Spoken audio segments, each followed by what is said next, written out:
Assalamualaikum warahmatullahi wabarakatuh. Halo sahabat Piaut. Perkenalkan, aku Koriatul Ledia dan di sini aku nggak sendiri loh, aku bersama Mbak. Halo, aku Tina Nurul Hasanah.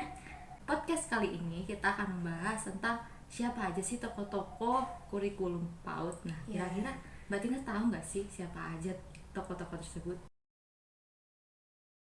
Yang pertama itu ada Maria Montessori. Beliau merupakan seorang tokoh wanita yang mengembangkan suatu konsep pendidikan anak usia dini pada tahun 1907.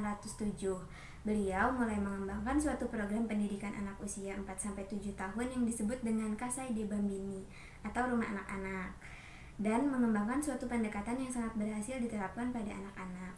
Dalam lingkungan belajarnya, beliau mengelompokkan aktivitas belajar dan bahan-bahan materialnya, yaitu practical life, sensory materials, dan academic materials. Apa sih practical life itu? Practical life merupakan konsep pembelajaran yang menekankan pada 4 latihan yang berbeda. Yang pertama, kemampuan merawat diri.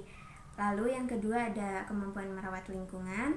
Yang ketiga, menciptakan hubungan sosial yang baik. Dan yang terakhir yaitu melatih keseimbangan. Sedangkan sensory material merupakan konsep pembelajaran yang berisi aktivitas untuk melatih seluruh panca indera anak. Dan yang terakhir adalah academic material. Academic materials merupakan bahan-bahan yang digunakan untuk mengajari anak menulis, membaca, belajar berhitung seperti kartu huruf, kartu angka, menara merah muda, tongkat asta merah jambu, dan lain-lain. Nah, mungkin itu saja sedikit ulasan mengenai Maria Montessori dan dedikasinya dalam kurikulum PAUD.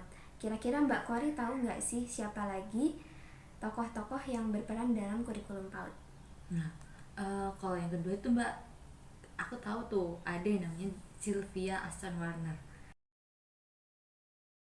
Jadi, Sylvia Hassan Warner itu adalah salah satu pendidik yang mengadvokasi anak-anak, terutama yang terpinggirkan secara sosial dan budaya, untuk belajar membaca dengan cara yang bermakna dan responsif.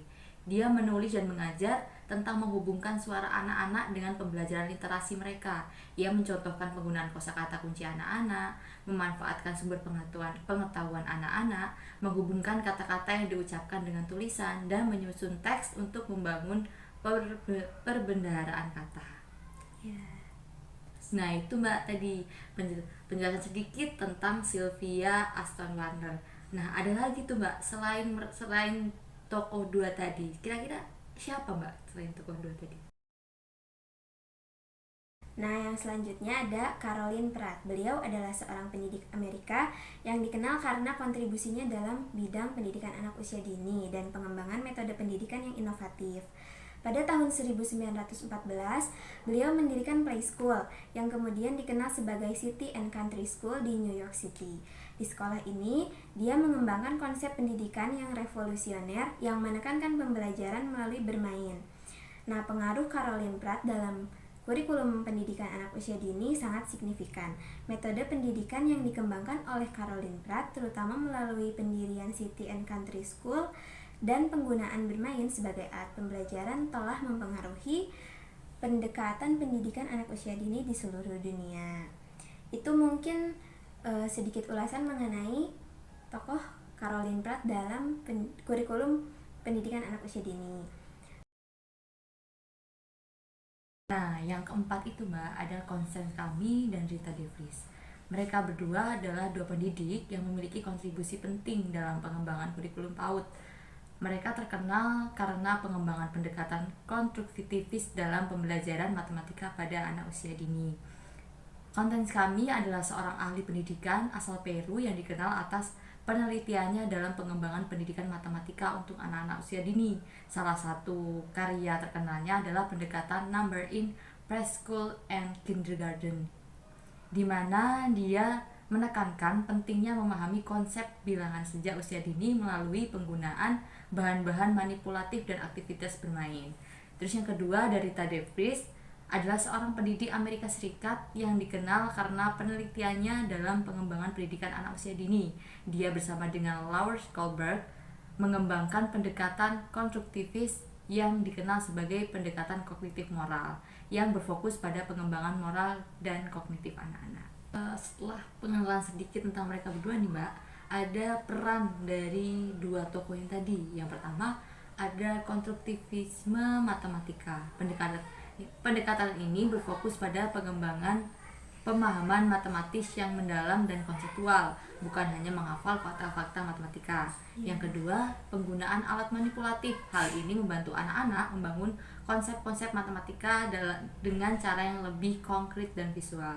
Dan yang ketiga, ada pendekatan berbasis masalah.